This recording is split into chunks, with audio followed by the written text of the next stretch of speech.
Komið sæl og velkomin að Rauðaborðinu. Það Marja Lilja sem að kynnir fyrir ykkur vikuskammtinn en hér ásamt mér hér að ræða fréttir vikunar eru góða gestir. Það eru Guðmundur Ingi Þóroddsson, formaður Afstöðu félagsfanga, Svala Jóhannsdóttir, formaður Matthildarsamtakanna skaðaminnkun, Sanna Magdalena Mörtudóttir, leiðtogi sósíalista og formaður Velferðarráðs Reykjavíkur og Pétur Eggers, tæknistjóri og aðgerðarsinni. Verið velkomin. Takk, kærlega fyrir. Við kannski fæ að byrja þess á þér, Guðmundur Ingi. Það búið að vera líf og fjör í vikunni.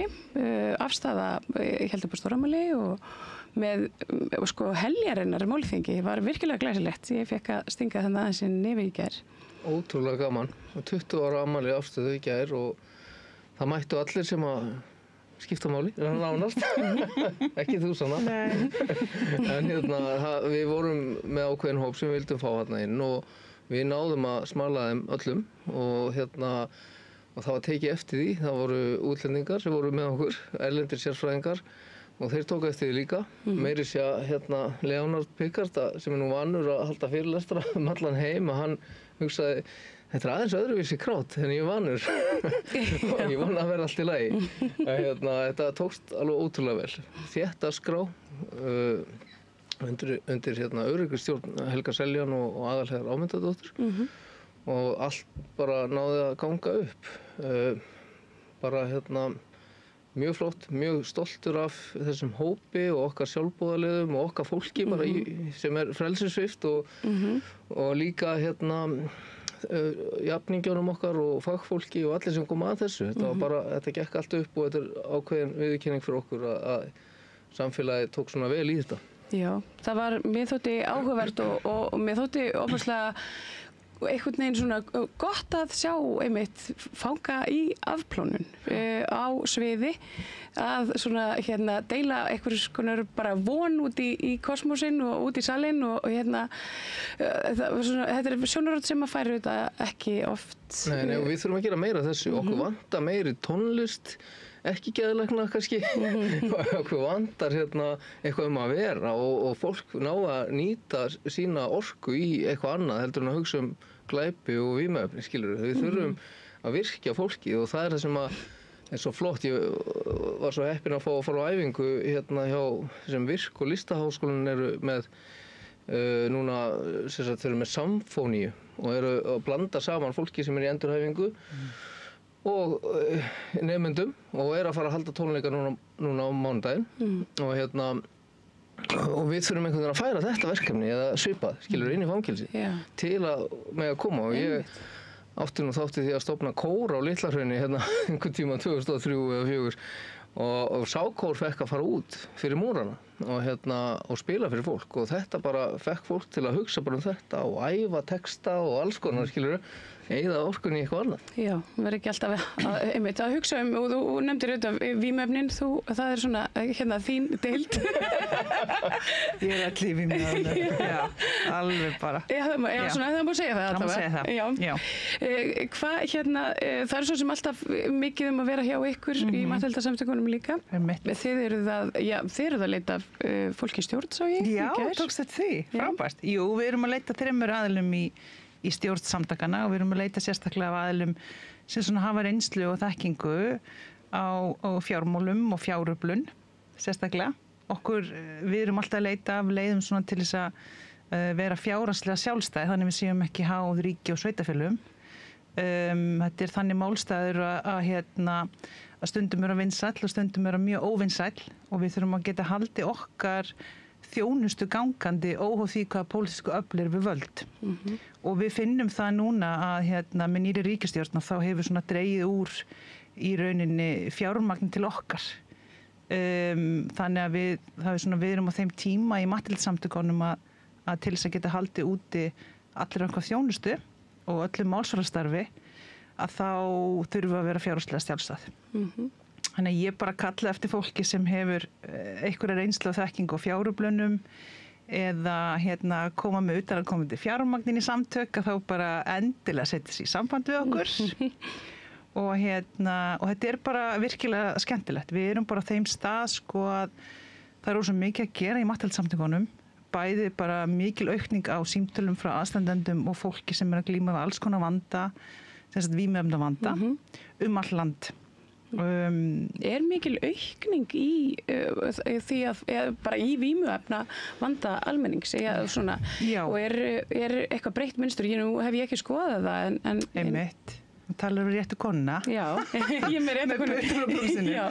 Já, það þannig að við erum náttúrulega ennþá svona eigum svolítið langt í land á Íslandi varandi sko að styðja við fólk sem með virkan vímuefnavanda og þannig að svona skaðaminnkun í þjónustu á Íslandi var náttúrulega mjög sein að byrja og við erum í rauninni, það eru fjölmargir hópar úti sem ekki fá neina þjónustu í rauninni.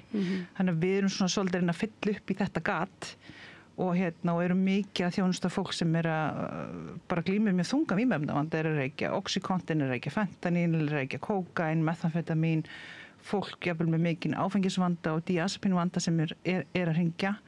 Og við svörum öllum og veitum stuðning og eftirfylgd og ég er búin að vinna í þessu það lengi að ég tel mig vera með nokkuð góð sambönd inn í öll svona félags- og heilbrigðisúra á vímuefnastofnunin, þannig að ég get komið fólk oft inn í viðandi þjónustur og það sem skiptir svo miklu máli maður að veita skaðaminnkun þjónustu að við erum á vettvangi og við erum þessi hlutlausi aðili, fólk getur fengið þjónustu hjá okkur í nafnleynd, þannig að við erum þessi brú.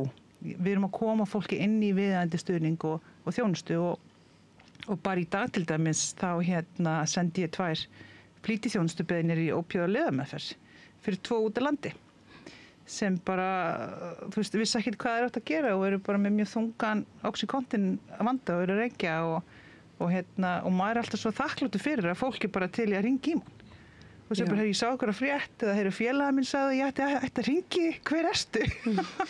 Þannig að við getum gert svo mikið. Þannig að, já, þetta bara mjög ánægilegt. Já. Eru þið eitthvað að vinna með skaðaminnkun í borginni? Svona? Já, heldur betur og ég bara viðurkenni að áður en ég byrja að vinna fyrir borgina þá hafði ég svo sem ekkert heyrt mikið svona þetta. Ég kemst inn í borgarstjórn árið 2018 og fer þá strax í velferðarráð. Lagði bara mjög mikla áherslu á það. Þetta er það ráð sem ég vil sitja í og hef setið í alveg síðan 2018.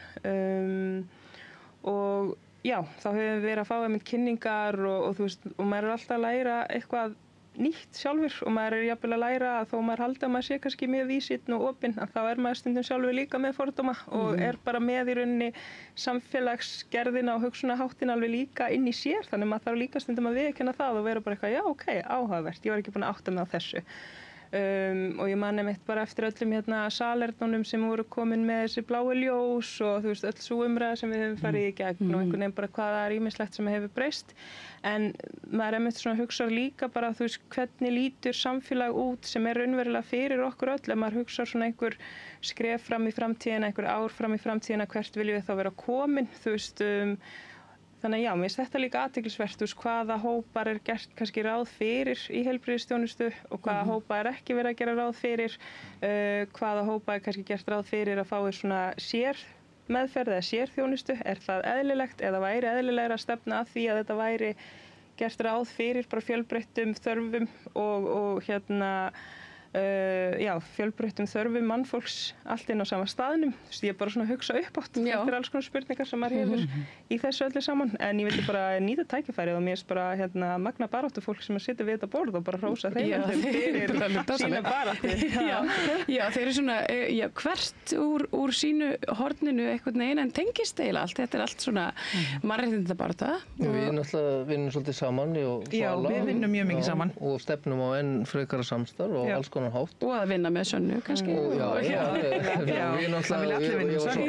Ég var svo ánægður og þú sagðir að hún væri svona vímuefna manneskjan að það væri farið frá mér en það var ég kannski með að gera Nú ert þú bara fangelsismæðurinn og fangelsismæðurinn og vímuefnakonan og já. En Pétur, þú ert í svona aðeins öðruvísi baráttu en þar er þetta mannréttindin í fyrirrúmi. Fólki á Gaza sem á hug þinn þessa daginn allavega? Jú, að miklu leyti. Ég sé þetta nú samt dálítið allt undir sama hattinum, sérstaklega hérna heima fyrir að við erum að ræða hvernig komið er fyrir hælisleitendum hér og hvernig komið er fyrir jaðarsettum, hvort sem það út af geðröskunum og áhættuhegðun þaðan eða fíknihegðun eða hvað það nú er. Þetta lítið samþætt vandamál og já. Já, þeir eru öll svona fulltrúar, svolítið svona jaðarhópa. Þetta svona, þeir komið svona hvert úr sínu hóðnir eins og ég sagði áðan. Þetta en ótrúlegt teymi, þetta eiginlega stofna stjórnmálaflokka eða eitthvað. Já, ég meina við erum alltaf með hælisleitendur og innflytjendur og allt saman í fangelsunum líka og þess vegna svo mikilvægt að vinna saman og kynnast öðru fólki, skilur, sem að gera aðra hluti. Af því að við getum það oft ekki sjálf við þurfum aðstoð og það það sem ég kannski hef séð undanfarin ár að það að verða meira samstarf og samtal en það eru samt allir út í sínu horni og ástæðan fyrir því eru einmitt fjármál eins og Svala var að tala að það erfitt að fá fjármagn og það bara skammalega litli fjármunur í boði en samt þetta þriðji geirinn sem heldur uppi þessu landi, skilur nánast. Ef við færum öll í verkfall hér í dag þá var landið lamað og það þarf að finna eitthvað nýtt system varðandi fjármagn til að við getum öll unnið saman og leyst þessi litlu eða stóru vandamál sem við erum með hér á þessu litla landi. Það svona mitt, eitthvað sem við þurfum að vinna meira að. Akkurat, þetta sammála þessu? Já, hjartalega sammála þessu. Hef svo sem ekkert við það að bæta, þannig að það bara ég tek óðan fyrir því sem allir að gera. Ég kannski fæ að segja, ég alveg hjartalega sammála þessu og hef svona legið yfir náttúrulega í mörg ár yfir þessi svona fjáröflunar umhverfi á Íslandi og svona því að ég þekki mjög vel til Evrópu sem tengilegur Íslands hjá Evrópsku skamingarsamtökum, þannig ég fæ þann heiður að fara reglulega út og vinna með kollegum þar og þar bara styrkja umhverfið á allt öðrum nótum en heima. Já. Þetta svona, verð ég að segja, þetta svolítið svona hostel vegna þess að það kannski einn sjóður í heilbrigðisráðuneytinu og einn sjóður í félagsmálaráðuneytinu og það eiga bara allur þriðji geirinn að keppast eitthvað x mikið fjármagn. Og maður bara kannski að sækja styrki, kannski maður telur sig fyrir mjög mikilvæga þjónustu og með góða umsókn en maður kannski ekki að fá neitt af því að það eru bara félög kannski sem eru búin að vera í mörg ár, MS-félagi eða Kraftur, skilurðu. Þannig að það verður ekki nóg mikil nýsköpun af því að það verið að gera svo fáa þjónustusamninga þannig að þessi stóru félög sem eru búin að halda út í þjónustu mjög lengi og komið með svona skjólstæðinga grunn, þau eru ennþá sæki í fjármagn fyrir sig, skiljiði mig. Þannig að það verður svona ekki nóg mikið þróun í þjónustu og ég vil bara taka fram, ég alls ekki hægri sinnuð en ég held stundum að ríki og sveitarfélög eru ekki alltaf best fallin að sinna ákveðinni þjónustu og þegar við til dæmis horfum bara á jaðarsettarhópa eða eins og skaðaminnkri þjónustu þá skiptir mjög miklu máli að styrkja félagasamtök í að sinna því að borg og sveit og ríki geta ekki sinnt í eins vel og við myndum til dæmis geta gert af því að við getum búið upp á nafnleynd, við getum búið upp á hagsmunagæslu, við getum búið upp á öruggt rými og getum verið í stöður í framþróun og bara, þú veist, ég á samtal við fólk sem að selja vímuefni og ég á samtal við heildsala bara því ég þarf með puttan á púlsinu bara hvað að gerast, koma hraðprófun til þess að sala, það alls konar sem kannski borgarstarfsmaður eða ríkisstarfsmaður gæti aldrei gerst. Já. Ég held að sé mjög mikilvægt að fólki með reynsluna sé að stýra því bara hvernig við erum að gera hlutina því að þó að fólk kannski meini vel, sé búið að afla sér þekkingar, sé búið að lesa ýmislegt hlutina, þá það bara allt annar veruleika en að hafa lifað þennan veruleika sem að vera að fjalla hverju sinni. Þannig það alveg algjörlega á að vera áherslan í allri stefnumótun og þegar við erum að vinna hlutina að það sé alveg út frá þörfum þeirra sem að treystir á þjónustuna og talandi mitt tekjuöflun að ég fer alltaf bara beint í tekjuöflunar möguleika sveitarfélagana að því við höfum það útsvarið, það skatturinn sem að launafólk og fátækasta fólki sem fær jafnvel tekjur sínar af fjárhagsaðstoð sveitarfélagana sem mjög lág upphæð og öryrkjar greiða hluta af skatttekjum sem fer til sveitarfélagsins þar sem þú býrð og svo eru þjónustutekjur. Við erum að rukka eins og í Sund og á Söfn og þannig og svo þetta í rauninni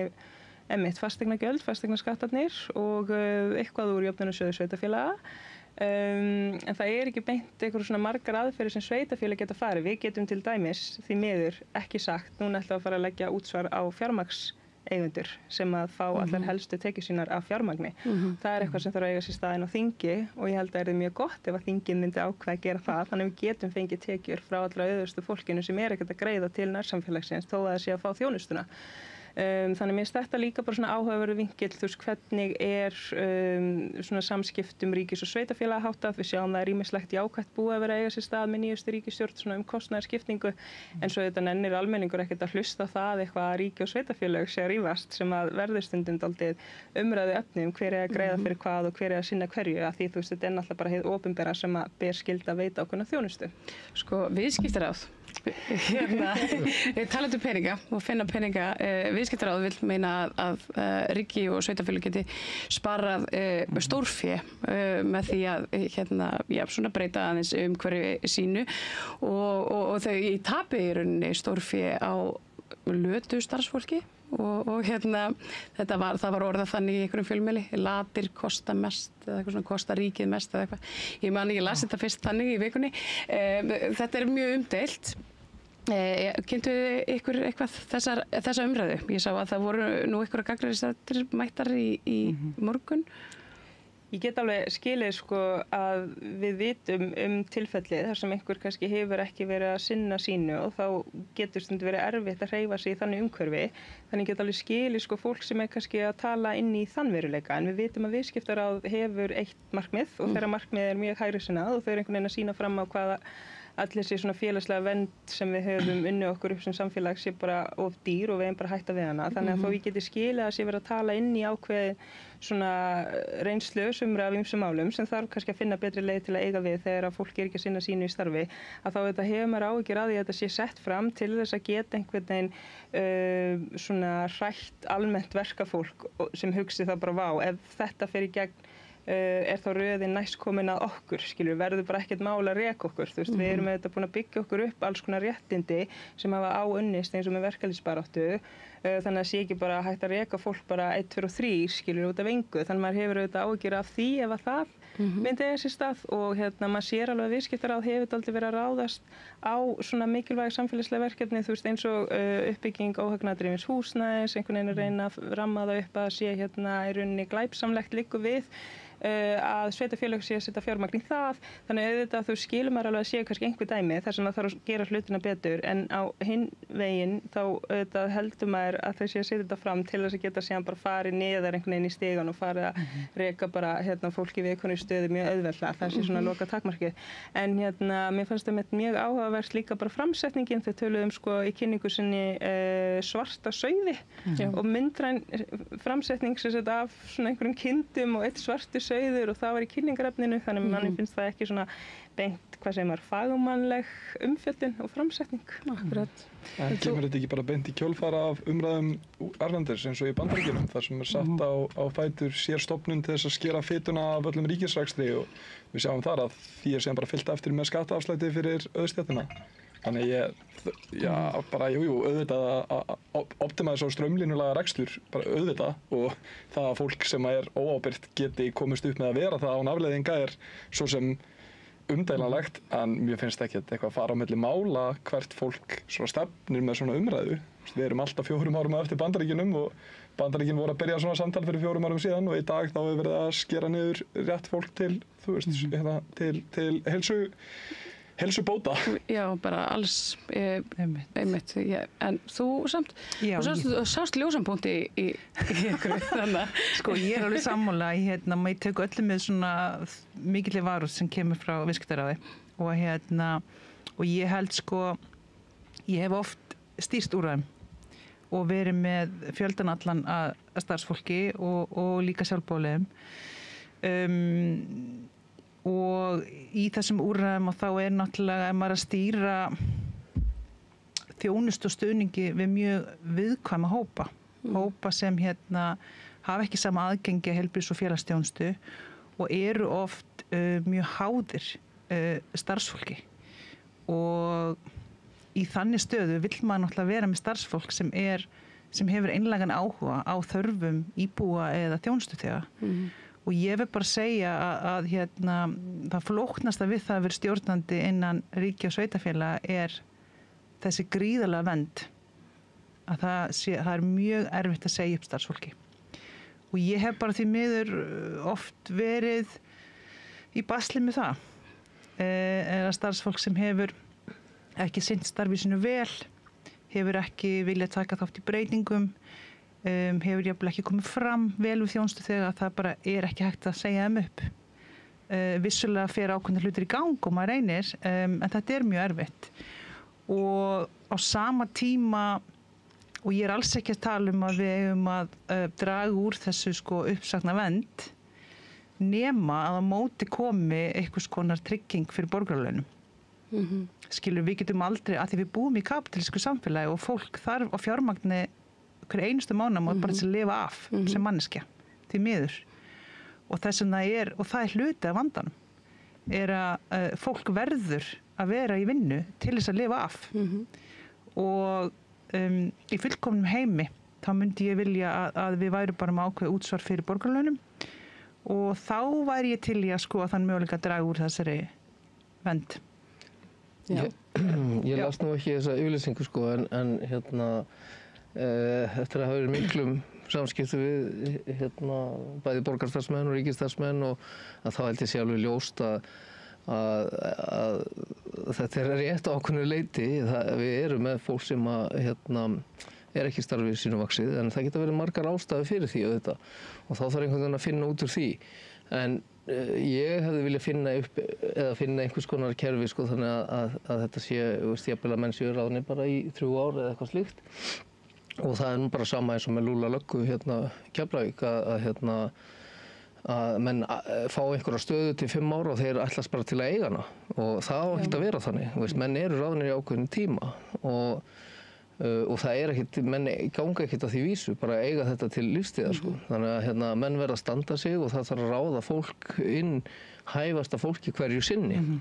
Og það getur verið að sé orðin einhver annar hæfari eftir 5 ár og menn þurfa að hafa fyrir því að standa sig í starfi og ég meina við vitum alveg embættismenn sem eru ráðnir aftur og kannski eru þeir bestir á þeim tíma og það hefur alveg gerst að menn eru ráðnir 4-5 sinnum í þessu 5 ára skipti en já, ég held að við þurfum að það ekkert gefið í þessu eins og dómsmálaráðherra sagði.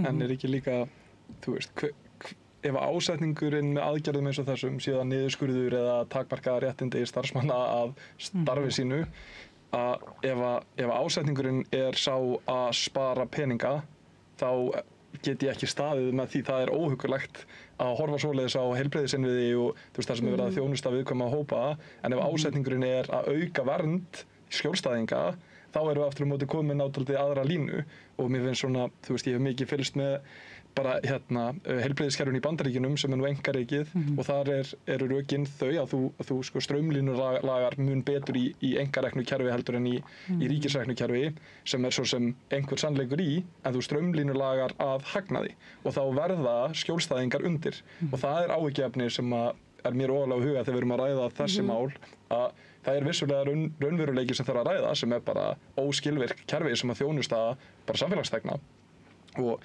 einhver auka kostnaður sem fylgir því en mér finnst aðal áhersla nú vera svo að þessi kerfi eru ekki að þjónusta þegnana nægilega vel og það það sem við ættum að vera með svona að leiðarljósi að vilja breyta og síðan náttúrulega bara stór plús ef við getum spara kostnað við það eða já. Já, og svo náttúrulega líka ákveðin skekkja í launum stjórnenda versus þeirra sem eru á gólfinu. Þannig að við erum ekki að tala um upphæðir heldur þegar við erum að tala um starfslokasamninga upp á 1 ár eða jafnvel lengra upp á marga milljónir versus svo kannski, þú veist, starfslokasamning upp á 3 mánuði upp á 1,5. Það ekki aldrei rót vandans emmitt, ef maður skoða bara launasetningu, þú veist hversu mikill munur á milli hæstu og lægstu launa og það er komin einhverja manneskju sem komin í einhverja toppstöðu sem metin sem svo að þú að fá bara 2 milljónir á mánuði eða eitthvað svona, þú veist, hvað það þá í uppsagnarfresti? Þannig að ég held að viðskiptaráð sé bara ekki að spyrja réttu spurningana. Þetta eru bara þau ætti frekar að vera einblína á, þú veist, ef að kostnaðurinn svona mikill, það því að einhver bara að fá allt og há laun, til dæmis, og líka bara varðandi, ef það er þannig að það sé orðið víðtækt vandamál í íslensku samfélagi, að það sé fólk sem að ráði sér til starfa en vilji síðan ekki vera að vinna vinnuna, af hverju er það og hvernig er hægt að fyrirbyggja það að fólk sé mitt í starfi sem að þeim finnst gaman að vera í, þar sem að þau leggja sitt að mörkum, en auðvitað veit maður einmitt eins og hefur komið inn á, störf er ekkert eitthvað sem þú ert bara eitthvað, já, ég ætla að skrá mig í þetta starf því að lífið mitt á snúist að vera að vinna.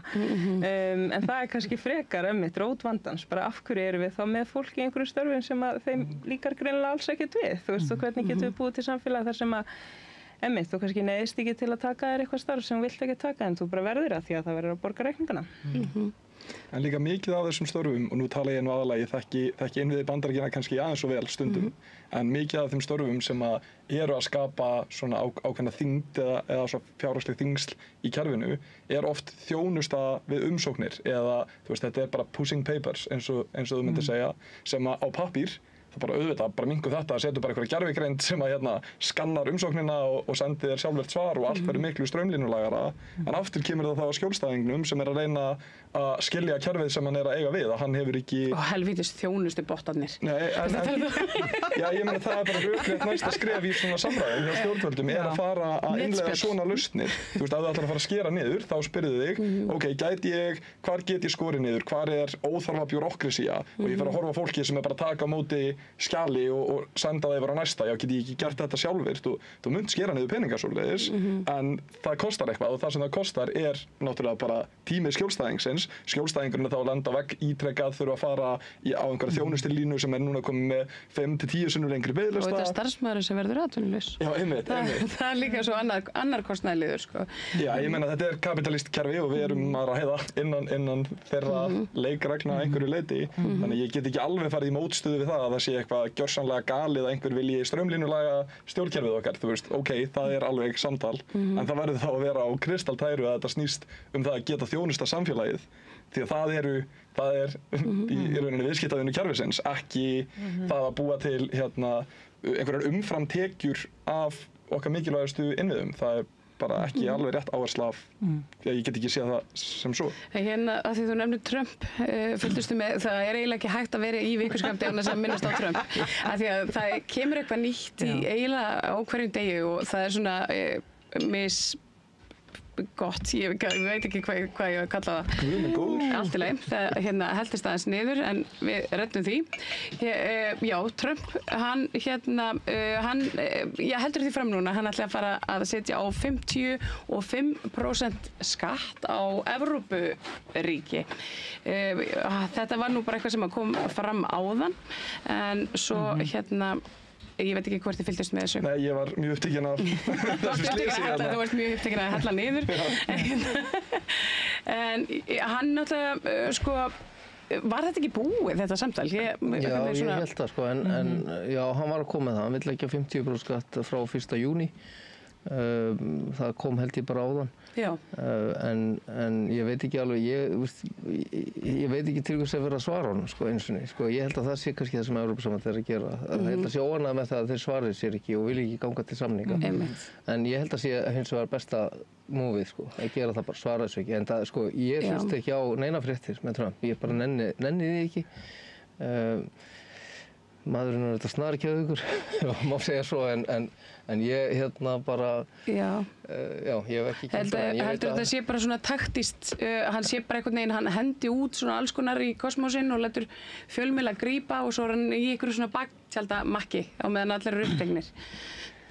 Já, það er spurning. Það er nú bara yfirlýst stefna í hvað heita því aftur sem skrifuðu Project 2025, Heritage Foundation sem að fjármagnar að miklu leyti hans framboð, og það er nú bara stendur að bara í þeirra stefnu að þau eru að gera nákvæmlega þetta, þau eru að kasta eins miklu út og þau geta, þau eru að ýta línum eins langt að þau geta, það er bæði þá í sko pólisíu í alþjóðar stjórnmálum og viðskiptum og náttúrulega innanlands, þú veist, nú er verið að gera fleiri hluti eins og að reyna að gera klám full ólöglegt sem er líka bara, þú veist, munir sennilega ekki ná alla leið en þetta er bara spurning að ýta línunum og það er alltaf gert í tískinungi ef að þú kemst upp með að vera bulli og þú ferð eitthvað út af því frábært, þá var þetta það sem ég var að meina ef það virkar ekki, þá er þetta bara strategy á taktík og ég er actually að fara að gera eitthvað annað það virðist vera bara allstaðar og öllum vígvöllum þessarar ríkisstjórnar Bandaríkjanna. líka bara auður og völd og samþjöppun. Þetta bara mjög hræðilegt og maður hugsa líka bara, þú veist, hvað gerir það við heilastarfsemina að vera svona fáránlega ríkur og að vera í valdastöðu? Eða kannski eitthvað, eða þú veist, svo líka þetta spyrja sig kannski hvaða týpur eru líklegar til að ná að komast á það stig að verða fáránlega ríkar manneskjur, hvað hafa þau mögulega gert til þess að ná þeim árangri í gæsalöppum, því þetta náttúrulega ekki árangur að arðræna fólk til að geta átt fleiri milljarða inn á bankabók, en þú veist, það líka smá bara svona óhugnalegt að sé þarna hópur fólks sem að bara á sko miklu meiri pening en maður mun einhvern tímann ná að átta sig á, þú veist, þessar upphæðir og hvernig bara, þú veist, hvernig lítur fólk á hlutina, hvernig ætli fólk sjá í hlutina, það í tengstum við bara veruleika almennings eða mér finnst þetta bara mjög athyglisvert hvernig, þú veist, hvernig ætli dagur í lífi milljarðamærings með völd sé, þú veist, þú ert kannski ekki vanur að fá nei, þú ert ekki vanur að þurfa að málamiðla, þú hugsa bara mín lausn svo eina, þú ert kannski umkringdur fólki sem ekkert mikið að segja nei við þig eða mótmæla eða rökra við þig, þannig að þú veist, hvernig mér finnst það svona athyglisvert að hugsa hvernig ferðu sko í gegnum lífið, hverjar eru áherslurnar, mér finnst þetta bara mjög athyglisvert. Trump hefur haft mikinn áhuga á norðurskautinu og inn á því eru 5 norðurlönd og Rússland, Kanada og Bandaríkin. Og hann nú þegar lýst yfir að hann vilji taka yfir Kanada og Grænland og bara ætli sér sennilega. Og svo eru menn hafa ágjörð því að hann, sko, það var einmitt viðtal við fyrrverandi þjóðaröryggisráðgjafa hans núna, var ekki bara í dag. Jú, það var bara í heimildinni í morgun, já. Og hann segir einmitt, sko, ekki kalla á athygli, Ísland á ekki kalla á athygli Trump, en þegar hann kemst að því að Ísland ekki með her, að þá á hann eftir að leggjast á ykkur, sko. Ég nefnilega, þegar ég lesi þetta viðtala, þá hugsaði ég, hvað er það að gera? Hussmaður. Að ef einhverju vekur athygli Trump á herleysi Íslendinga, þá það þessi fyrrum ráðgjafi. Þetta náttúrulega ótrúlega óhugnalegt. Man bara svona valla trúir því sem í gangi og það að maðurinn hefur komist svona ótrúlega langt. Mér náttúrulega sko, maður á svo erfitt með að taka hlutum alvarlega, en þetta náttúrulega bara graf alvarlegt mál og allt önnur heimsmynd sem við búum við. Ég náttúrulega upplifi bara hann sem rosalega veikan mann og bara það rosalega lítil tilfinningastjórnun og mikil hvatvísi og rosalegt entitlement og bara rosalega mikil skaði sem fylgir honum sem manneski og ég get bara ímyndað mér hvernig að vera einhvern veginn í nálægð, samstarfsmaður, fjölskylda. Hann er með rosalega ofbeldistakta og hann búljar öllu fram. Þetta er maður sem hlustar ekki á nei. Og þessi persónueinkenni og persónuleika þættir eru rosalega skaðlegir og þegar þú gefur þessum persónuleika einkennum vald og peninga og sem forseti Bandaríkjanna, þá það bara, þú veist, maður bara trúir þessu alla. Þannig að ég held að heimurinn þarf bara einhvern veginn að setja sig í fullkomin varnargír, sko. Ég veit ekki, og ég ekki að meina sem, sko, einhver svona hernaðar varnargír, heldur bara einhvern veginn taktísk að átta sig á hvað virkar í, sko, einhvern veginn svona umhverfi og samtali við mann og vera svolítið svona einhvern veginn aktív að hugsa það og svona sálrænu level því hann bara hann myndist einmitt á það í viðtalinu að ef að við vildum kannski stækka eða hafa fleiri hermenn, bandaríska hermenn á landi og svona alls konar, við ættum að gauka hann öllum hugmyndum og láta hann líða eins og hann hefði fengið það sjálfar. Þetta var svolítið svona súrrealísk lesning. Ég samt sko þó að ég hef sagt á hann að ég var ekki að fylgjast mikið með honum eða hans fréttum. Það bara ekki hægt að komast hjá því. Ég hins vegar er í miklu samskipti við bandaríska aðila hérna og á alltaf reglulega fundi og í bandarískum háskóla og það byrjar allir, alltaf, hvert einasta skipti, hver einustu viku, hvern einasta fund og beðast afsökunar á framferði Trumps og þau viti hreinlega ekki hvort þau hafi starfa á morgun, sko.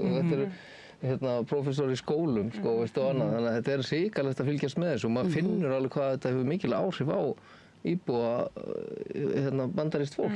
Já. Það er hrikalegt. Mér finnst þetta gífurlega mikilvægt þó ég sé hjartanlega sammála þessari greiningu á honum sem einstakling og hans stjórnarháttum. Hann er alls ekki einn í þessari stjórn.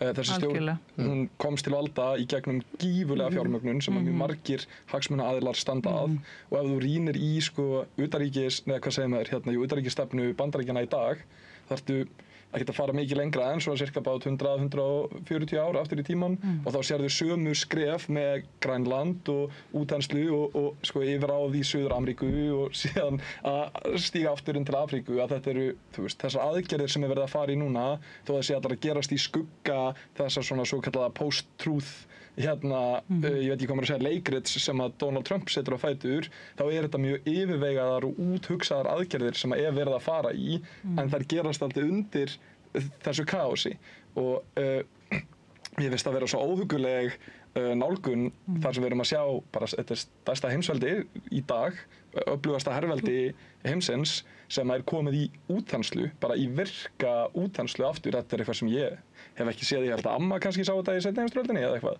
en þess fyrir utan þá hefur þetta ekki liðist og hver næstu skrif þetta er bara, þú veist, Donald Trump er fullkominn leikmaður til þess að taka Bandaríkin úr sjálfskilgreindu lýðræði yfir í einræði og hann hefur talað núna það að, þú veist, hann hefur svona verið að leika sér með 3.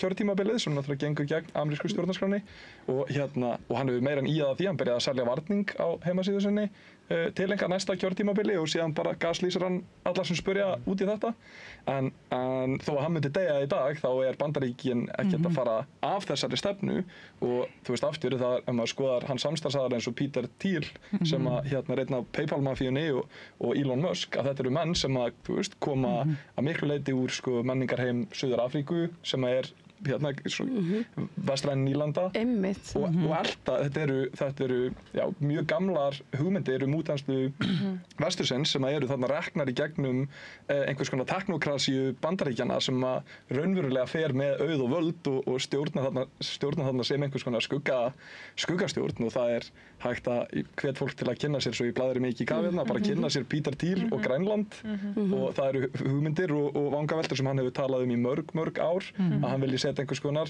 svona teknofjúdal nýlandu upp á Grænlandi og það séu mikið af þungmálmum og góð ástæða til og þetta er alveg skuggalegt að sjá hversu djúpt þetta fer og hversu svona þetta er miklu meira calculated heldur en Donald Trump er svona út á við. En svona kannski áður en við bara lokum Donald Trump þá svona virkar auðvaldsskipulag. Ég held að Trump sé ekki endilega hann er birtingamynd þess auðvaldsskipulags. Hann einn og sér ekki endilega vandamáli. Það er ekki eins og við losnum við hann einmitt að þá skána allt. Þannig að auðvaldsskipulagið auðvitað er vandinn. En þú nefndir Suður-Afríku. Hann opnaði fyrir straum hvítra flóttamanna frá Suður-Afríku sem að hann segir að sé verið að fremja á þjóðarmorð. Þetta svona bara suður-afríski diplómatar og aðrir sem hafa tjáð sig benda á það að allar tölur, allar staðreyndir sem að hann einhvern veginn hendi svona út í fjölmiðla bara standast ekki neitt. Það hefur ofbeldi hefur beinst gegn bændum og bændastéttinni en ekki gegn hvítum sérstaklega.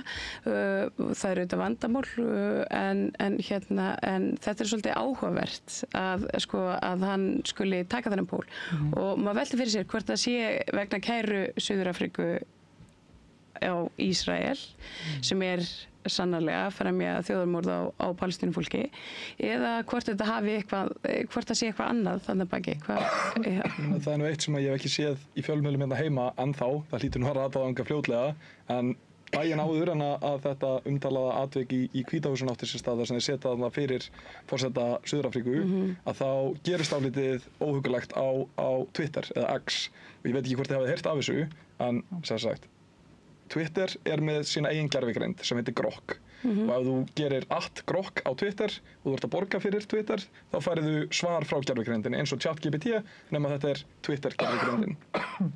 Í einhverja 3-4 klukkutíma þá fóru allir og þetta gerist yfir allan vettvanginn og það eru endalaust til að screenshots af þessu, þetta er ekki eitthvað jaðarat, þú getur öll samskipti við Grok í 4 klukkutíma daginn fyrir þetta atvik að eitt dæmið var bara hversu oft hefur HBO skipt nafn spyr einn notandi og takkar Grok og Grok segir hérna já, HBO hefur skipt nafn 3 sinnum og en varðandi þjóðamorð á hvítum í Suður Afríku þá og síðan byrjar allt í hennu spjallmennið að tala nema það sem dálítið fyndið við þetta er að þessi taugalíkön það er ekki rosa auðvelt að eiga við þau þegar þú ert búin að þjálfa eitt svona stórt taugalíkan sem er þjálfað á fréttaupplýsingum og einhverjum svona miðlægum sannleika gagnasetsins þá er ekkert hlaupið að því að segja bara nú ætlað þú að fara að tala gegn öllu því sem við þjálfuðum þig á og tala fyrir hvítu þjóðamorð í Suður Afríku þannig að Grok segir raunverulega og við erum að tala 1000 pósta þar sem Grok byrjar að segja varðandi hvíta þjóðamorðið þá vilja sumir meina að það sé verið að ráðast á þessa bændur sem er það sem Trump var að segja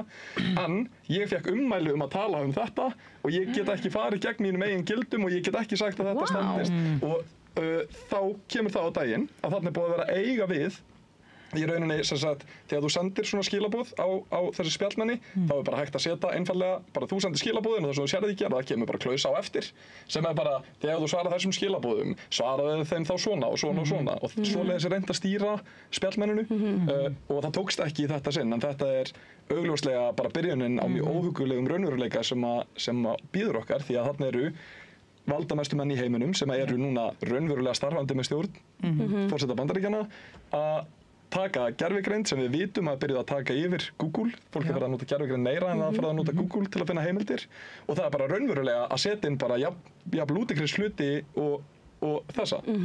Þetta er gott að því að maður sér svolítið svona upplýsingaóreiðu. Maður tekur eftir þessu hérna á internetinu bara sínu hér heima að það hefur verið kynnt ansi hressilega undir múslimahattur og við sjáum það kannski helst að það er bara komin hér stór hópur sem ætlar að mótmæla hérna næstu helgi að mér skilist bara veru hreinlega múslima og flóttafólks á Íslandi. No Borders hafa hérna svona sett svona counter mótmæli bara gegn rasisma á einhvern veginn á dagskrá en þetta er mjög óhugnilegt og ég velti oft fyrir mér þegar við erum að tala um þjóðaröryggismál af hverju við erum ekki að tala um upplýsingaóreiðu af því að ég held að hún sé hinn raunverulega ógn. Eru þið með eitthvað eru þið sammála bara? Já,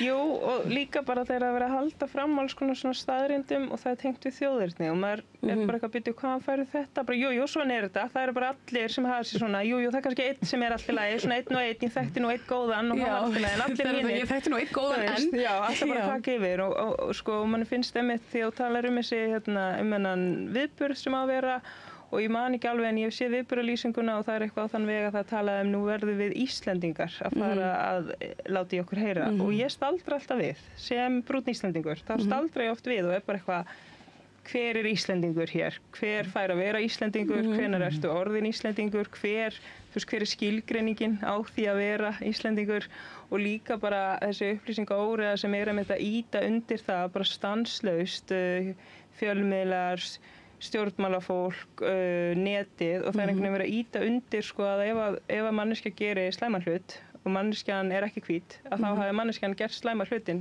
út af húðlit eða uppruna og þannig virkar það ekki. Ef að fólk gerir slæma hluti þá er það að því það gerir slæma hluti ekki út af því að eitthvað í genamengi þínu stýri því að þú gerir eitthvað slæmt. Þannig mér finnst þetta bara óþolandi. Þú veist þetta tala eins og sé ekkert sjálfsagðara að segja að brúnt fólk og svart fólk sé bara glæpamenn, að það sé bara eitthvað í þeirra DNA að fara að gera slæma hluti og ég hef alveg upplifað svona samtöl þar sem fólk er að segja mér frá þessu og þá hugsa ég oft bara er manneskjan, eða þú veist af hverju finnst fólki í lagi að segja brúnni mannesku að aðrar brúnar manneskjur sé hræðilegar, þú veist hvenær er maður nóg mikið inn sem íslenskur er fólk bara, ég þekki hana, hún er í borgarstjórn, hún gerir alveg góða hluti og þú veist eitthvað svona, en þú veist, fólk sér ekkert athyglisvert við að segja bara ógeðslegustu rasísku hluti og auðvitað er ég ekki innflytjandi eða hef ekki verið að flótta, þú veist, veruleiki minn er bara allt annar en þú veist, ég þekki ekki veruleika innflytjanda eða múslima, en mér finnst þetta bara, svo ég haldi áfram, mjög athyglisvert ýmislegt sem á sér stað í íslensku samfélagi nú nútídags Og og, þú- bara að þú- hræðir mann. Einmitt, að því að þú nefnir einmitt að stjórnmálafólk og fjölmiðla verðist vera svona svona án þess að beint íta því fram, þá eru þið svolítið svona einhvern veginn svona rúllandi eða svona rótandi einhvern veginn í drullipollinum, svona þyrlandi upp einhverju svona gruggi sem að svo einmitt færi þetta fólk einhvern veginn algjörlega á flug. Ég held að það vanti með þessum að tala það vantar upplýsingar. Stjórnvöld hafa klikkað á upplýsingagjöf og skýrum upplýsingum og það á bara við svo margt og það er það sem við erum búin að vera að berjast við í fangelskerfinu og fólk hefur fordóma og skoðanir og út af því að það veit ekki neitt málið, skilur, og það er það sem við höfum oft séð í alls konar nefndum sem við verum með að vinna í verið í, að það er alltaf rauða línan það þarf að fræða alla og þá er ekki bara almenning, heldur líka, embættismenn og þessa stétt og þannig ég held að það sé svolítið vandamáli stjórnvöld, og maður er stundum að hugsa okkur útskýrir stjórnvöld ekki þetta er ekki svona, en þau gera það Ég ekki. held nefnilega, upplýsingarnar eru þarna.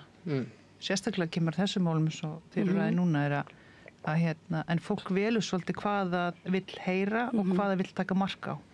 Og það er svolítið kannski raunveruleikin sem er okkar helsta áskorun í dag. Ég meina við erum öll að sinna ákveðnu starfi og maður er stöðugt að flétta ofan af einhverju svona mýtum, rangfærslum, en það virðist bara vera ákveðin hópi fólks mjög margir eru búin að ákveða sig, þetta er bara þeirra viðhorf og þeim er bara sama hvað tölfræðin og hver raunveruleikin er og það er áskorun. Þú veist, maður getur verið með endalista upplýsingum og sýnt fram á eins og bara það eru svona margir frá Úkraínu, það eru svona margir frá Venesúela, það eru svona margir frá Miðausturlöndum, en það skiptir í rauninni ekki máli fyrir mjög stóran hópa fólki sem er bara búin að ákveða það, ég er á móti þessu fólki, ég treysti þeim ekki, ég vil þau út úr mínu landi, að einhvern veginn að þau eru búin að eigna sér eitthvað land, skilji. Lokum landamærum, ég hugsa alltaf bara, oh my god, er ég þá inni lokuð? Ég held að það er áskorunin. En það er samt líka verðt að benda á, þó að þetta sé vissulega bara eitt stærsta meini. Það er líka upplýsingaóreiða. Já, það er upplýsingaóreiða, og það eru mjög margir þarna úti sem ná ekki að greina, skilurðu, sem hafa ekki einhvern veginn færnina í að sjá, þetta er eitthvað umhugsunar, hver er þetta? Hvaðan kemur þetta? Þú veist, það eru bara mjög margir sem einhvern veginn áttar sig á þessu og mér finnst ég hlusta mjög mikið útvarpssögu. Ég er sérlega áhugakona í að hlusta og hafa innsýn inn í menningarheima sem ég bara þú veist, ég hlusta mikið á Lindina og útvarpssögu og allt í bílnum. Af því ég bara reyna að skilja, hvaðan er fólk að koma, hver er ótti fólks, þú veist, hvernig eru viðbrögðin og maður skynjar þetta mjög mikið að fólk einmitt áttar sig ekki á að þetta séu rangfærslur, en svo er alveg sömu sem hringinn, áttar sig vel á og maður finnir það, en þeim er bara alveg dörrull. Spruttu fordómandi mínur upp alveg bara hlustar og En ég langar samt að draga það svona fram, það á kannski sérstaklega eitthvað sem þú þekkir aflaust. Ég held að þetta sé þess að þriðja skipti sem ég segi þetta við þetta borð, en þegar Guðrún Hafsteins fór með dómsmálaráðuneytið, þá var gefin út tölfræði. Þetta var MBL og dómsmálaráðuneytið sem að saman matreitu þessa upplýsingamiðlun. Þar eru teknar upplýsingar gæsluvarðhaldsfanga. Og þær eru settar fram mjög óskilgreindar. Það eina sem að fær að sjá eru bara gæsluvarðhaldsfangar eftir þjóðerni. Og ég er að horfa á þetta súlugraf sem að var gefið út með þessu og ég sé þarna í 5. sæti eru Palestínumenn. Og ég hugsa bara, byrju nú, fjöldi Palestínumanna á Íslandi það lítill að þetta bara meikar nákvæmlega engan sens. Afbrotatíðnin þyrfti að vera það gífurleg að þetta bara stemmir ekki. Ég bara alveg bara frá, þú veist, 7 ára og upp úr. Og ég fer að reyna að finna bara, get ég komist einhvers staðar nær heimildunum frá þessum tölum, get ég, þú veist, bara ég er ágætlega að talna læs, ég hlýt að geta komist betur að þessu. Ég þurfti sko að reyna að draga ályktanir bara með að svona reverse engineera hvað var að eiga sér stað þarna, en þá vissulega eru þetta hælisleitendur sem á að brottvísa, sem eru fangelsaðir á meðan þeir bíða eftir brottflutningi. Og við fanga geymslum lögreglunnar, ekki fangelsunum sjálfum. En þeir eru bara teknir inn í þessa tölfræði og þú veist, einfallega bara til þess að mála.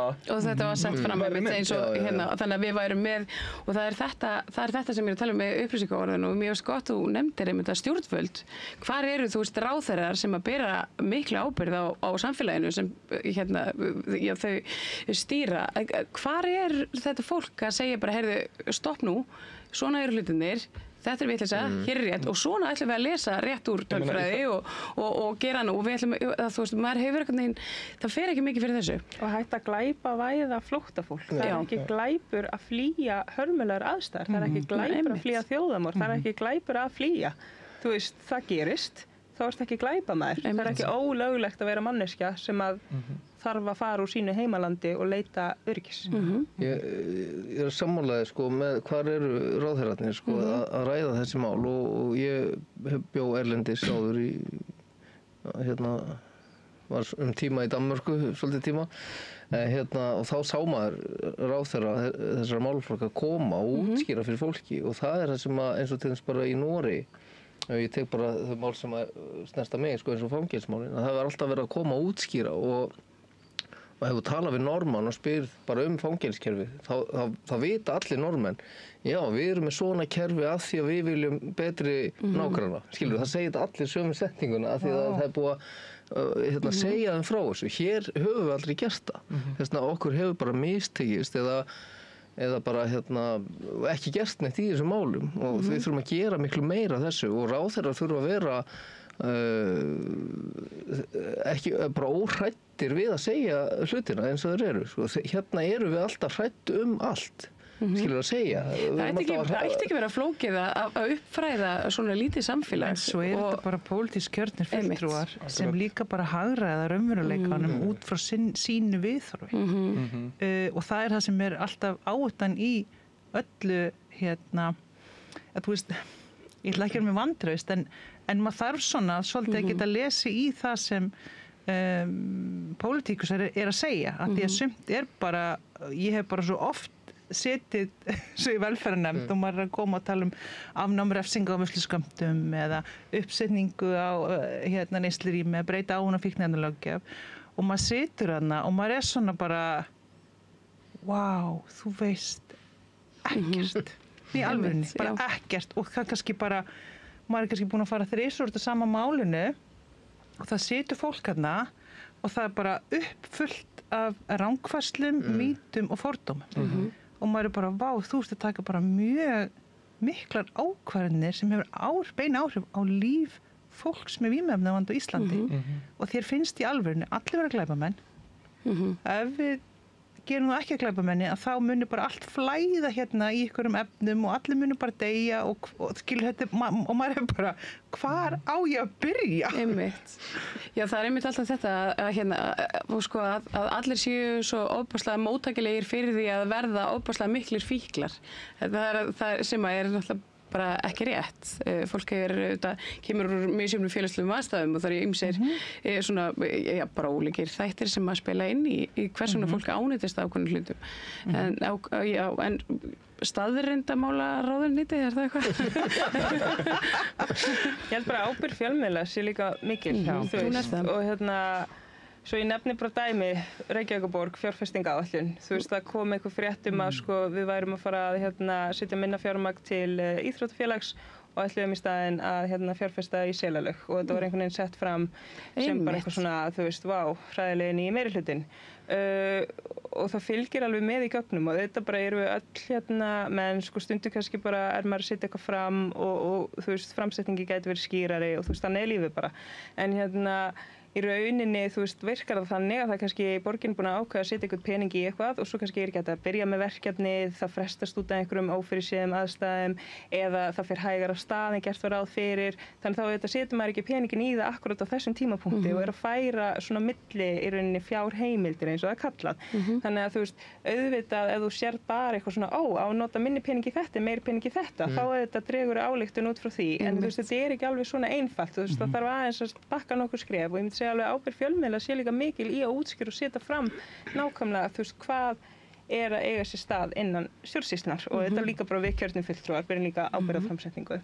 En hvernig heldur maður aðhaldi að fjölmiðlum? Því að nú er hvað heitir aftur Blaðamannafélagið og þau eru með siðanefnd. Já, það eru siðareglur Blaðamannafélagsins og svo er siðanefnd líka til. Já, þannig að þú myndir til dæmis ætla að snúa þér þannig að þú kærir eitthvað til Blaðamannafélagsins sem myndi þá taka það og bera það saman við siðareglurnar og nánast allar kærur sem að fara þangað stranda þar og aðhald að fjölmiðlum lítið sem ekki neitt og síðan þegar það aðhald þá það kallað ritskoðun.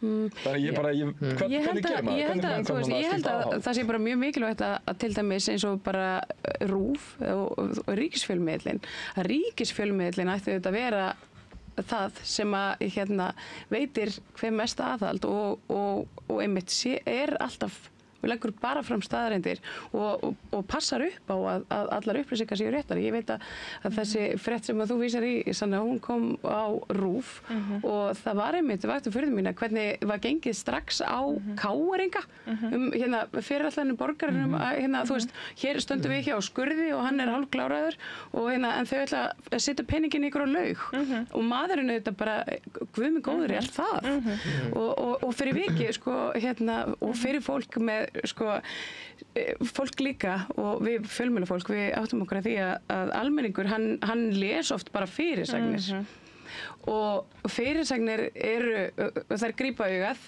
en maður átt að segja á því að maður þú veist, ég nenni kannski ekki innihaldinu eða það eru líka bara allir með einhvers konar ADHD flestir, margir og það les svo ekkert áfram og les ekkert og það greinir engar upplýsingar þannig að við þurfum ekkert neina hvernig getum við Ég held líka og svo komin einhver frásögn á stað og þegar hún komin á stað þá þetta aldrei erfitt að setja sig inn í hann og segja bara það vantaði fleiri hliðar samt á þessu máli til að átta sig á heildarsamhenginu en ég held, þú veist, að því ég svo rosa upptekin af því og hrifin af því að fara alltaf í rót vandans hugsa bara, hver rót vandans og þetta þú veist, fjölmiðlaumhverfi breytt það alls konar, þú veist, ég veit ekki hver vandinn en kannski eitthvað svona varðandi bara fjölmiðlaumhverfið og svona getur fjölmiðla til að sinna sínu alls konar þannig spurningar. Kannski þarf að senda að fleiri sendi oftar kærur á síðanendina. Ég held að afstæðið hefur sendið einu sinni að tvisvar og unnið þau mál. Þannig að það til þess að við mætt á móti þessu fólki það bara að fréttirnar séu réttar og það sé ekki farið og gengi og langt með myndbirtingum og fleira bara þannig að þetta sé réttar upplýsingar komast á framfæri, þannig að kannski þarf að nýta það úrræði betur. Ég hef margoft sendt á fjölmiðla, bara finn hver að gera greinina og sendi svo á ritstjóra varandi bara orðanotkun og hvernig talað ákveðna hópa. Sjálf persónulega þegar ég fer í viðtöl mjög oft, sérstaklega í fréttum eða vísir og svona sem fær mjög mikla dreifingu, að þá reyni ég alltaf að eiga samtal orðanotkun og við tölum hópa af virðingu og hlutleysi. Og það hefur oftast bara gengið mjög vel og svo náttúrulega ekki bara gegnum tíðina þá maður farin að skanna út hvert maður vill fara en oftast í mann fyrst þegar ég byrja á þessu fyrir 10-15 árum og þá náttúrulega bara maður ekki svör en svona á síðustu árum og þá hefur bara margir blaðamenn bara þakka mig fyrir, ég vissi ekki af þessu bara takk, þetta make a sense, þú veist maður á ekki nota svona orð og skilur og hann að við erum auðvitað bara fólk og viljum gera betur. Ég held að það sé einmitt mjög mikilvægt. Ég er reyna nálgast til þetta. Stundum verður maður alveg bara svona mjög ósáttur. Ég meina það búið að vera ákveðin mál í gangi þar sem eru mikla myndbirtingar og nafngreiningar á bara mjög veikum einstaklingum. Snýr nú aðeins að málum borgarinnar varðandi húsnæði og fleira og ég er bara mjög hugsin yfir hversu rosalega langt gengja því þarna enn og aftur verið af mennska einstaklinga sem eru bara mjög viðkvæmri stöðu og eru að glíma við bara mjög fjölþættan vanda og ég held að það er svo auðvelt fyrir almenning og fjölmiðlafólk að byrja af mennska fólk bara mjög fljótt glæpamaður, dópisti, allt þetta og mér finnst við þurfum að passa að þetta þú veist, það bara friðhelgi einkalífsins og við þurfum einhvern veginn að virða hana og við myndum aldrei leyfa okkur þetta ef þetta væri mögulega fólk í annars stétt. En við göngum rosalega langt þegar kemur að fólki sem í aðsett. Og það er sama við hælisleitendur og fólk eftir alþjóðlegri vernd og slíkt. Og mér finnst við líka sem erum að sinna málsvarastarfi, við þurfum svolítið að það fylgir því ábyrgð að vera í málsvarastarfi. Og sérstaklega ef maður að tala fyrir hóp sem maður kannski ekki hluta af eins og ég í mínu hlutverki þá þarf maður að fylgja þessu svolítið stíft eftir bara hvernig við ræðum með fólk og hvað ætla ég að taka þátt í Akkurat. Stundum eina úrræði til að koma málum á framfæri og til að það komist á skrið hjá stjórnvöldum eða sveitarfélögum og annað að viðkomandi eða einhver tengdur komi persónulega í fjölmiðlum eða mynd eða eitthvað og þá fer allt á stað. Við þekkjum það svo flóttamannamálum, brottvísunarmálum. En svo nýta fjölmiðlar sér þá mynd, skilur það sem eftir skilur, og það getur orðið mjög erfitt fyrir alla, skilur, í kring, fyrir bæði fyrir þessa manneskju og síðan alla í... Við myndum það svo af mennskununa, við getum auðvitað ekki farið á þess að tala aðeins Gaza og ástandið þar. Það er auðvitað bara dag frá degi, fáum við bara hryllingsfréttir, þetta verður alltaf bara verra og verra. Við erum alltaf að finna nýjan botn einhvern veginn í afmennskun og ómannúð og bara einhvern veginn svona vonin einhvern veginn alltaf þverrandi að alþjóðlega kerfið bjargi því sem bjarga verður á þessu svæði. Hvernig nú hafa reyndar Evrópuleiðtogar og íslenskir ráðamenn hafa svona aðeins verið að taka við sér síðustu daga. Haldið þið að núna muni eitthvað vera gert eða er þetta bara ennþá tal? Þetta bara tal. Ég být ekki á agnið fyrir en ég sé eitthvað skrúa fyrir fjármagn og vopnasölu. En að heyra Bretland til dæmis tala það að ætla að setja einhverja viðskiptaþvinganir á settlers, hvað fyrir ekki á góður íslensku? Landtökufólk. Já, gott og blessað að þú sért að breyta narratífinu en á sama tíma og hann Keir Starmer upp í pontu þá eru, þú veist, breskar njósnaþotur að fljúga yfir Gazaströndina. Þannig að ég á svona rosa erfitt með að taka þessu eitthvað mjög alvarlega. Það augljóslega þá gengur ekkert rosalega vel að halda upplýsingamiðlun í skefjum sem er draumur Ísraela og Bandaríkjamanna og Breta. Þannig að almenningur að verða meira og meira upplýstur og það að koma meira og meiri hiti og pressa. Ég held að þetta sé, það sem við erum að sjá er bara svar við því. Þú veist, við sáum var það ekki Spánn sem að rifti vopnasölusamning við Ísrael?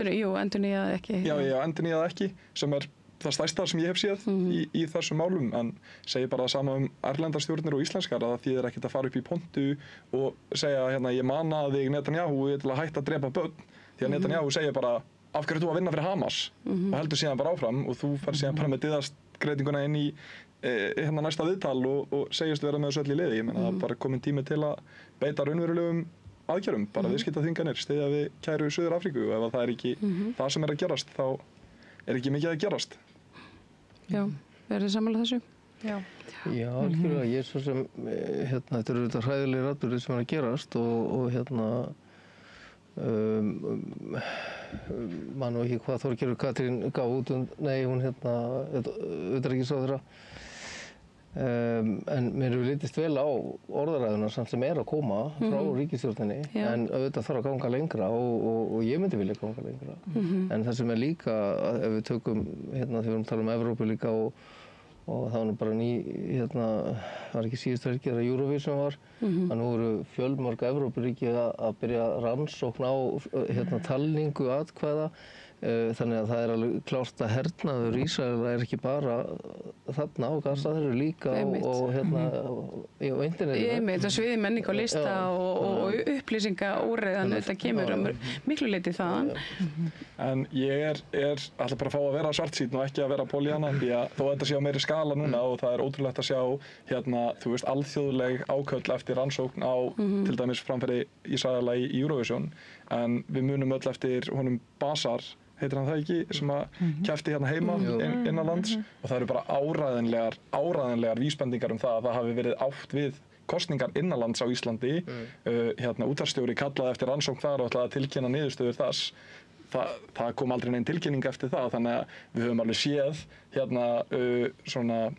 hvað segir maður, bara sjónvarpsstöðvar, ríkisreknar sjónvarpsstöðvar standa upp áður og segja hei, það er eitthvað gruggugt og ég krefst rannsóknar og það er bara út af því að það er allir brjálaðir og síðan gleymist það bara og því er ekki fylgt eftir. Og ég er komin með svo mikið óbragð í munnin og talandi orðræðu íslenskra stjórnmálamanna, vissulega rosa fallegt að heyra fólk segja að standi með mannréttindum og þetta sé óásættanlegt og það sé augljóslega verið að framfylgja stríðsglæpum, en ef þessu er ekki fylgt eftir með til dæmis stuðningi við þær kærur sem eru nú þegar opnar, ef það er ekki sko þvert á móti, það er ekki beitt viðskiptaþvingunum, það eru endurnýjaðir samningar við fyrirtæki eins og Rapid, við ríkið, við hleypum ísraelskum fyrirtækjum sem eiga beinar tengingar við ísraelska herinn. Bara inn í fjármálakerfi ríkisins. Bara í ríkisins, þetta er þannig að... Þetta er svolítið eins og að búa einhverju svona framtíðar dystopíu sci-fi mynd stundum. Þetta er einhvern veginn svona á hverjum einasta degi þegar maður svona klípa sig yfir því að hérna er þetta í alvörunni veruleikinn sem við búum við. En hérna sanna, ég verð að spyrja þig þar á morgun er sósíalistaþing. Það hefur verið hiti í kringum sósíalista svona í það minnst í fjölmiðlum og á internetinu. Verður þetta fjörugt þing? Já, ég bara vonandi að verði mjög gott þing og hlakka til að sjá félaga og það hefur auðvitað verið í fjölmiðla umræðu svona sósíalistaflokkin en maður hefur heldur betur verið myndur á það bara á síðustu misserum að við höfum eitt tækifæri hér á þessari jörðu til að gera okkur besta og að meðan að það er alveg mikilvægt að líta inn á við og skipuleggja sig sem best og hugsa hvernig getum við gert hlutina og það, sem best og það er mjög mikilvægt. En það sem ég legg áherslu á að við getum fara að einblína út af við, að við getum farið að einblína á það sem skiptir máli. Það er fullt af fólki sem að treystir á okkur og hugsa bara eitthvað please, sósíalistaflokkur geti verið þessi vinstri rödd sem við þurfum á að halda. Þannig að ég ætla ekki að gera lítið úr því að það þarf auðvitað að ræða ýmsa hluti og finna leið og lausn til þess að geta leyst erfið mál en sko þú veist maður lifir einu sinni, hvernig ætlar maður að nota þetta líf, ætlar maður að reyna að útrýma óréttlætinu sem við vitum að þrífst í íslensku samfélagi og bara í samfélaginu í heild og hvernig við sjáum bara fram á að þetta auðvald skipulag er að rústa jörðin okkar, við eigum eina jörð þannig ég er aldrei bara eitthvað svona fókus, það er svona mín áhersla og ég vona þetta bara að við fáum þá gæfu til þess að geta leyst hluti sem þarf að leysa og bara eins og ég segi, það er fullt af fólki sem er núna bara jafnvel kannski svangt heima á sér, er búið með peninginn og er bara í hræðilegri stöðu, þú veist, og líka bara fólk sem hugsa bara ég þarf að réttlæta samfélag, þannig ég bara set allan minn kraft í það. Það er flott. Hvet félaga til að koma að aðalfundin? Já. Zoom eða á staðinn? Já, það er hægt að vera með Zoom og krafan er að þú þarft að vera búin að greiða félagsgjald og skráður í flokkinn eða hvernig er það? Það er bara að sér skráður í flokkinn og ef félagar vilja skrá sig þá er þetta að gera það inn á xj.is og við vitum þetta bara efnaðast að fólk sem misjöfn þannig að það þarf ekkert að vera búið að greiða félagsgjald þegar eru valkvæð og við byrjum morgun snartlega klukkan 10, fundurinn sjálfur hefst klukkan 11. Er þetta að horfa á þetta aðeins að vera í flokk? Nei. Það verður mjög spennandi. Já, ég hugsa, eru þið búin að vera að fylgjast með svona þessum styr í kringum sósíalista í fjölmiðlum? Þetta er svolítið leiðilegt svona innanbúið pólitík að lesa, sérstaklega maður tilheyrir ekki flokknum. En ég hef aðeins fylgst með og sérstaklega á samfélagsmiðlum. Já. Mér finnst þetta mjög áhugavert og maður svona skilur margt hjá báðum aðilum. Ég heyri vel hvað þú segir og hvað svona fókusin á að vera og en ég held að skipti líka máli að hlusta á grassrótina og einhvern veginn að ef fólk er að upplega einhverja svona samsöfnun á valdi og svona þá þurfi það eins og ég held að þið séu fullkomlega að gera að það þarf svona einhvern veginn að skoða hvernig dreifing á valdinu er og svona, já, en annars hef ég nú ekki kannski mikla skoðanir á þessu nema það bara að maður vonar alltaf að þið bara dafnið og eflist sko. Það er bara mjög mikilvægt fyrir okkar samfélag að sósíalistar séu sterkir. Ég tek undir það og ég hef fylgst með en ekki nógu mikið til að geta tekið einhverja ákvörðun hvað er. Og það verður spennandi að sjá því ég rak augun í það rétt í þessu að Vinstri græn eru nú svona að velta fyrir sér framtíðinni og hvort að það verði hér einhverjir Vinstri grænir bara á aðalfundi á morgun. Það eru 358 dagar í sveitarstjórnarkosningar. Já. Ég þú talið með það. Ég bara vakna alla mótna og bara hversu langt í 16. maí 2026, ok, fókus. Einmitt. Þú ert bara að byrja að sprettin núna. Já, einmitt. Þannig að það verður spennandi að sjá. Ég vona bara að það verði eitthvað skonar sættir eftir þennan fund á morgun og ég meina þetta er auðvitað lýðræðisleg kosning og og það, ég þekki nú alla þessa aðila og veit að þeim gengur öllum gott eitt til, þannig að ég veist ekki svo sem annað. En ég ætla að fá að kveðja ykkur hérna, þetta eru svona kanónuborð, svolítið móttin af þessu fína borði sem ég er með hérna. En Guðmundur Ingi, Svala, Sanna og Pétur, þakka ykkur kærlega fyrir að vera með okkur hér í Vikuskammti og bara gangi ykkur allt í haginn. Takk fyrir. Takk kærlega fyrir. Sömuleiðis. Og á þeim nótum þá ljúkum við þættinum í dag. Ég þakka þeim sem hlýddu á og bið ykkur að njóta góðrar helgar. Takk.